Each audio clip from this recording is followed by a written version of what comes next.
Hello students, कैसे हो आप लोग। तो स्टूडेंट्स, हमने देखा है कि मोस्ट ऑफ द बच्चे जो है वो ट्रिग्नोमेट्री से थोड़ा भागते हैं। और जहाँ पे हम बात करें टेबल की, तो बहुत बच्चों को टेबल्स की वैल्यूज याद नहीं होती है, उनको डिफ़िकल्टी होती है। तो ऐसी घबराने की कोई बात नहीं है। हम बहुत ही इजी मेथड से आपको एक ट्रिक बताएंगे जिससे आपको ये हमेशा याद रहेंगी। आपको याद करने की ज़रूरत नहीं है, आप जब चाहे इसको निकाल सकते हो और आप इसको इजीली सॉल्व कर सकते हो। तो आज का जो हमारा टॉपिक है वो ट्रिग्नोमेट्री में से है, हम उसके टेबल्स कर रहे हैं। तो यहाँ पे क्या है, सभी मैंने ट्रिग्नोमेट्रिक्स टर्म्स लिख दिए, sine theta, cos, tan, cot, secant और कोसीकेंट। यहाँ पे हमने लिखे हैं एंगल्स 0 डिग्री, 30, 45, 60 और 90। बस आपको इतनी चीज याद होनी चाहिए। इसके बाद जो ट्रिक है वो आप कभी भी किसी भी तरीके से सॉल्व कर सकते हो, याद करने की भी जरूरत नहीं।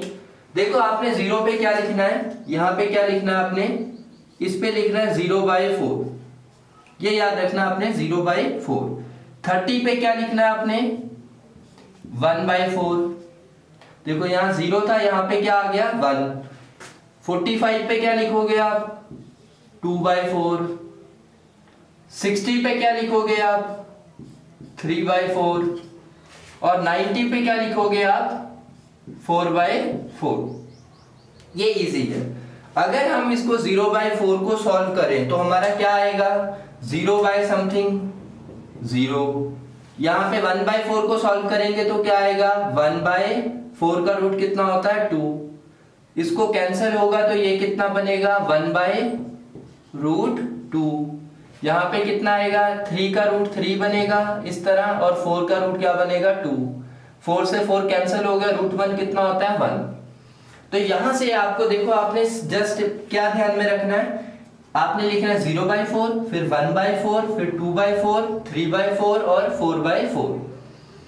अब इसको सिंप्लीफाई किया तो हमारे पास वैल्यू निकल गई, साइन थीटा 0 पे 0 होता है, 30 पे 1/2, 45 पे 1/√2, 60 पे √3/2 और 90 पे क्या होता है, 1। अब अपने कॉस कैसे लिखना है, कॉस इस साइन का जो पैटर्न हमने फॉलो किया उसको रिवर्स कर देना है आपने। तो देखो, इसके लास्ट में क्या आता है, 1, तो यहाँ पे क्या आएगा 1। इसके सेकेंड लास्ट में क्या है, √3/2, इस तरह से। यहाँ पे क्या है, 1/√2। यहाँ पे क्या है आपका 1/2। यहाँ पे क्या है आपका 0।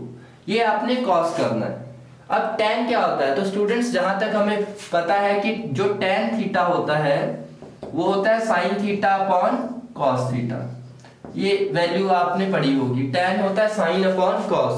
इसका मतलब आप sin की वैल्यू cos से डिवाइड करोगे तो आपको tan मिल जाएगा।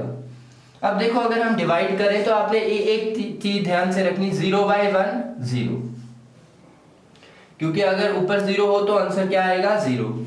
अब देखो, एक चीज ध्यान रखनी है, अब इसमें क्या है, 2 से 2 कैंसिल हो जाएगा अगर ये दोनों डिवाइड होंगे। तो ऊपर क्या है 1, नीचे क्या है √3, तो हमने क्या लिख देना, 1/√3। सीधा आपने ध्यान रखना है, कोई ज्यादा डिवाइड के उसमें नहीं पढ़ना। यहाँ पे क्या 1/√2, यहाँ पे क्या 1/√2, दोनों कट जाएंगे तो क्या आएगा 1। यहाँ पे क्या देखो, √3 ऊपर है, 1 नीचे है, 2 से 2 आप कैंसिल कर सकते हो, तो क्या बचेगा ये √3। और 1/0 क्या होता है, नॉट डिफाइंड। आप इसको लिख सकते हो नॉट डिफाइंड, या आप इसको इन्फिनिटी भी लिख सकते हो, इजी।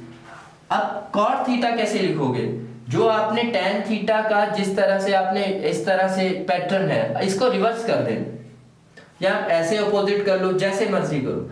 0 का अपोजिट क्या होता है, नॉट डिफाइंड। अगर यहाँ पे इस तरह लिखें तो यहाँ पे क्या आएगा, नॉट डिफाइंड। 1/√3 यहाँ पे है तो इसका रिवर्स यहाँ पे √3 आ जाएगा। ये 1 है, 1/√3 इधर आएगा, और ये क्या है 0।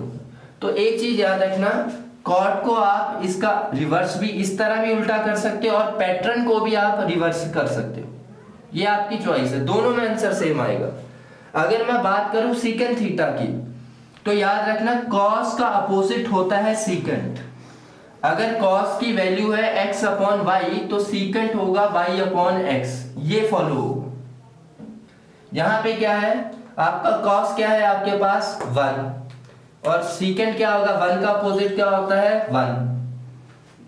कॉस आपके पास क्या है √3/2, तो सीकेंट क्या होगा 2/√3।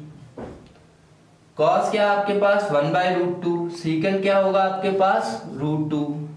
कॉस क्या है आपके पास 1/2। ये क्या आएगा आपका रिवर्स 2। और जीरो का रिवर्स क्या होता है, हमने पढ़ा है जीरो का नॉट डिफाइंड। तो हम क्या लिख देंगे यहाँ पे इन्फिनिटी, या आप लिख सकते हो नॉट डिफाइंड। दरअसल not defined is much better लिखना। यहाँ पे कोसिकेंट क्या है, देखो कोसिकेंट साइन का अपोजिट होता है। अब साइन का अपोजिट कैसे लिखेंगे, देखो जीरो का क्या होता है नॉट डिफाइंड, 1/2 का क्या होगा 2। देखो 1/2 का है ना, यहाँ पे 1/2 है और यहाँ पे इसका अपोजिट कर दिया 2। 1/√2 का अपोजिट क्या होगा √2। √3/2 का क्या होगा 2/√3। 1 का अपोजिट क्या होगा 1। तो ये आपका पूरा ट्रिग्नोमेट्रिक टेबल हो गया। तो स्टूडेंट्स अगर फिर भी आपको कोई डाउट आता है इस ट्रिग्नोमेट्रिक टेबल में, तो आप मुझे कमेंट कर सकते हो कि सर मुझे इस चीज में डाउट है, और मैं कोशिश करूंगा कि मैं आपको स्पेशली किसी वीडियो का लिंक भेज दूं, जिससे यहाँ आपको पर्सनली आपको मैं किसी तरीके से बना दूंगा, या एक और वीडियो बना दूंगा जिसपे आपका डाउट होगा। तो आप थैंक यू वेरी मच।